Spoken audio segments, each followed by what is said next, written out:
At the Charleston County Sheriff's Office, we share a sense of community pride and a determination in the vision of ensuring Charleston County remains among the most livable places in the United States. The Charleston County Sheriff's Office is a world-class law enforcement agency committed to the values of enhancing public trust by creating a diverse and inclusive agency focused on community, accountability, and equality for all of our residents and our stakeholders. We continue to creatively challenge our capabilities and encourage progress through initiative and innovation. June 9, 2023. CCSO arrests Mount Pleasant man on exploitation charge. Charleston County deputies have arrested a Mount Pleasant area man in connection with the sexual exploitation of a minor. Lucas Robert Stokes, 39, of Macoma Drive was arrested Thursday and booked at the Al. Cannon Detention Center on a charge of second-degree sexual exploitation of a minor. He remains held at the facility on $50,000 bail. The Charleston County Sheriff's Office began an investigation after receiving a tip via the SC Internet Crimes Against Children Task Force regarding child sexual abuse material shared by a social media account associated with Stokes. Other members of the task force assisted with this investigation, including Homeland Security Investigations, the Mount Pleasant Police Department, SC Department of Probation, Parole and Pardon Services, Charleston Police Department, and U.S. Marshals Service. June 27, 2022. SWAT arrests man in Johns Island sex assault. Deputies from the Charleston County Sheriff's Office responded before 3 p.m. Monday to the 4900 block of River Road on Johns Island to serve warrants in a sexual assault investigation.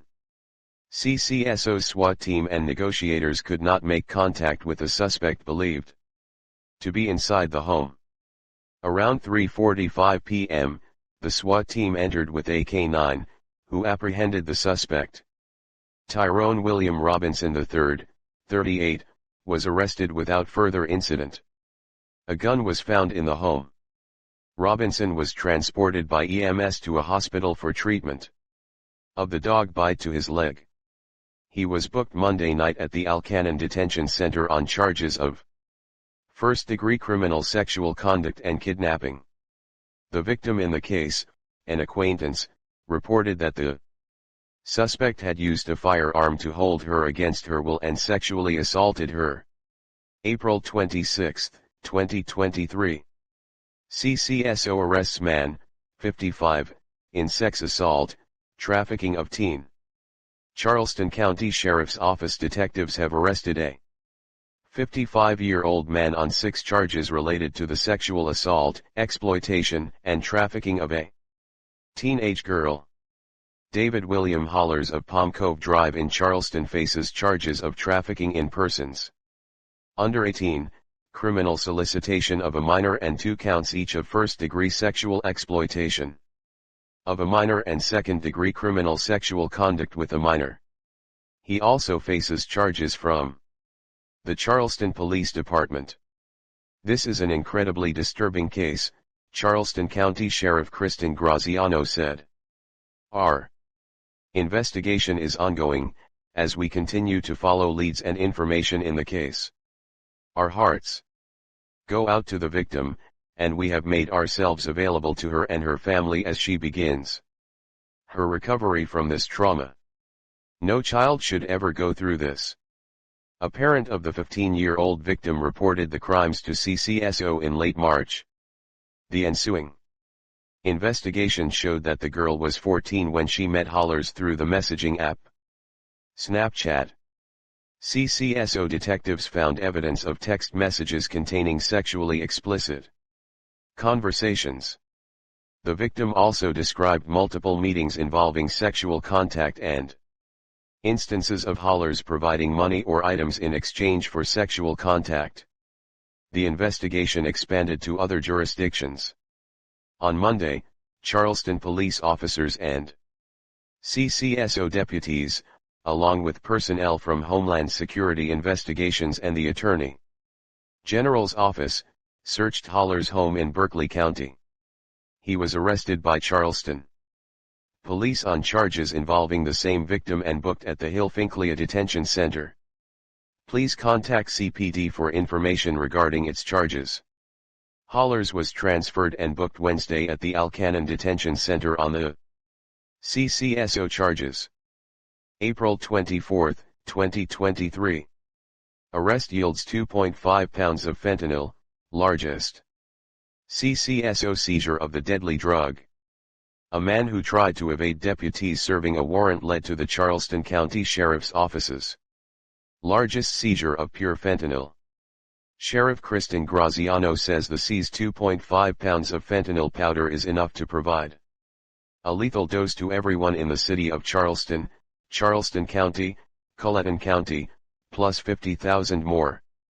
What you see in these bags is 50 times more potent than heroin and 100 times stronger than morphine, Graziano said. On Wednesday, April 19, Charleston County Sheriff's Office received a warrant for an apartment at 35 Folly Road Boulevard at around 11 a.m. The suspect had jumped off his fourth-story balcony before CCSO and Charleston police officers arrived. After obtaining a search warrant for the home, they found 3 firearms, more than 2.5 pounds of fentanyl, marijuana, prescription pills, and other paraphernalia. About 7 hours after, investigators say he ran from the scene. Tyrell Javen Sistrunk was arrested when he arrived back at his apartment. Graziano says Sistrunk has a history of violent crime, like drugs and weapons, and a history of fleeing and evading custody. She says he has been given bond each time, been rearrested, and the pattern hasn't changed. Officials said that amount of fentanyl would be enough to kill 570,000 people. During Monday's press conference, officials stressed the potency of the drug and the new mix with another drug, xylazine, that renders typical overdose prevention drugs ineffective. Deputies arrested Sistrunk Wednesday on bench warrants later in the day after he returned to an apartment complex in the area. During a search for him, nearby Porter God School initiated lockdown procedures as a precaution, Knapp said. Charleston Center Director Dr. Chanda Funsell said overdoses in Charleston County have increased 25% from last year and show signs of increasing further. Charleston County Coroner Bobby Joe O'Neill put numbers to the increased overdoses. In 2021 we had 183 drug overdoses in Charleston County, most of those related to fentanyl. And in 2022 that number skyrocketed to 240, O'Neill said. We are on target for 2023 to beat that number again, which is not something we should be proud of. O'Neill said her office currently has 47 drug overdose cases that are positive for fentanyl and 50 pending testing. Nancy Shipman, founder and executive director of Wake Up Carolina, an addiction and recovery advocacy group, added on. I can't say how crucial this arrest was because it saved so many lives, Shipman said. It's one less family that has to go through the grief process and it's one less individual that is able to that can live. Funsell emphasized the need for a multi-pronged approach, including seizure efforts, prevention, harm reduction, awareness, and treatment. Officials also stressed the importance of Narcan and its availability for those who know someone suffering from addiction. The goal of Narcan is to keep them from becoming a coroner's case, O'Neill said. In addition to the bench warrants for failure to appear in a 2019 case involving charges of distributing cocaine base, unlawfully carrying a weapon, child endangerment, and assaulting an officer while resisting arrest, deputies say Sistrunk now faces additional charges of possession with intent to distribute fentanyl, possession with intent to distribute marijuana, trafficking Schedule 4 drugs and 3 counts of possession of a weapon during a violent crime. August 12, 2022. CCSO adds Narcan vending machine for detention residents. The Charleston County Sheriff's Office recently installed a Narcan vending machine in the detention center. The machine is the first in South Carolina to be installed in a detention center, with the specific purpose of providing free Narcan to residents upon release. The vending machine holds 54 boxes and is stocked by the Charleston Center.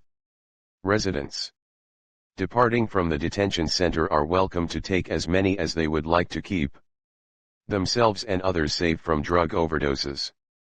Before leaving, residents in the drug and alcohol program are trained by counselors on the correct usage of Narcan. Other residents have access to training materials within housing units.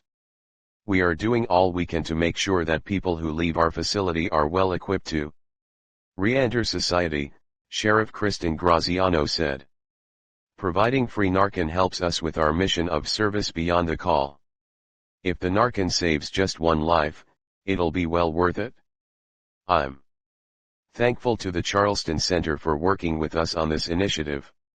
Equality before the law, also known as equality under the law. Equality in the eyes of the law, legal equality, or legal egalitarianism, is the principle that all people must be equally protected by the law.